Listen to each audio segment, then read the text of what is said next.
মিশো থেকে অর্ডার করেছিলাম এই ওয়ার্ড্রপটা, কিন্তু ভাবতেই পারিনি এটা যে এতটাই কাজে লাগবে। আনার আগে ভেবেছিলাম ছোট একটা ওয়ার্ড্রপ হবে যার মধ্যে হালকা পাতলা কিছু জিনিস রাখা যাবে। রিভিউতে গিয়ে দেখলাম সবাই পুতুল রেখেছে, কাপড় রেখেছে, আরো সামান্য হালকা পাতলা কিন্তু আমি ভাবতেই পারিনি যে এর মধ্যে এত ভারী ভারী জিনিস আটবে। যদিও বা প্রোডাক্ট ডিটেইলে লেখা ছিল 60 কেজি মানে 60 কেজি ওজন আর ধরবে এটাতে, কিন্তু তবু আমি বিশ্বাস করিনি, কারণ এত হালকা পাতলা ছোট একটা জিনিসের মধ্যে 60 কেজি কিভাবে ধরবে। তো তার জন্য আমি অর্ডার করেছিলাম, অ্যাকচুয়ালি এটা অর্ডার করেছিলাম আমার ছেলের বইয়ের জন্য। আর তোমরা তো সবাই জানো যে আজকাল বাচ্চাদের বইয়ের কতটুকু ওজন, তো ভেবেছিলাম এনে দেখি এর মধ্যে বই রাখা যায় কিনা, বইয়ের ওজন ধরে কিনা। কিন্তু পার্সেলটা যখন খুললাম তখন দেখলাম যে রডগুলো কিন্তু মেটালের, যেরকম প্রোডাক্ট ডিটেইলে লেখা ছিল ঠিক সেই রকমটাই কিন্তু এসেছে।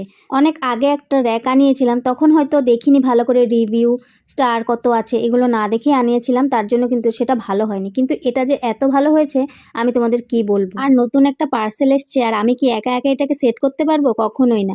আমার ছেলে তো খেয়ে দিয়ে দৌড়ে চলে এসছে ও আমার সঙ্গে সেট করবে বলে। তারপর তো ও আমাকে করতেই দিল না, সবটা ও নিজে নিজেই প্রায় করেছে, আমি ওকে একটু একটু হেল্প করেছি।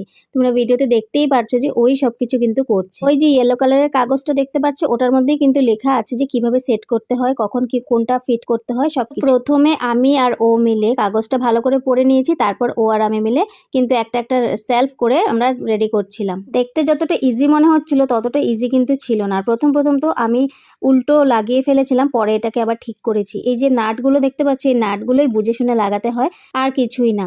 তবে আমি দেখে এনেছিলাম যে বাচ্চাদের বই যখন রাখা হয় কোনো একটা র্যাকের মধ্যে, তখন সেই র্যাকটা কিন্তু মাঝে মধ্যে মেসি হয়ে যায়, যেহেতু বাচ্চারা বই আনা নেওয়া করে, অনেকটা মেসি হয়ে যায়, সবসময় গুছানোও যায় না। তাই ভেবেছিলাম যে একটা কাভার থাকলে ভালো হতো। তো অনেক সার্চ করে একটা আমি এই যে ওয়ার্ড্রপ একটা আনিয়েছি। বই বলে কথা, বাচ্চারা তো বারবার বই আনা নেওয়া করবে, তাই ঢাকনাটা থাকলে ভালো হয়। তো ওয়ার্ড্রপটা আনায় আমার ভীষণই ভালো হয়েছে। আর এটা ফাইনাল লুক দেখো, এরকম ফোল্ড করেও রাখা যাবে কাভারটা।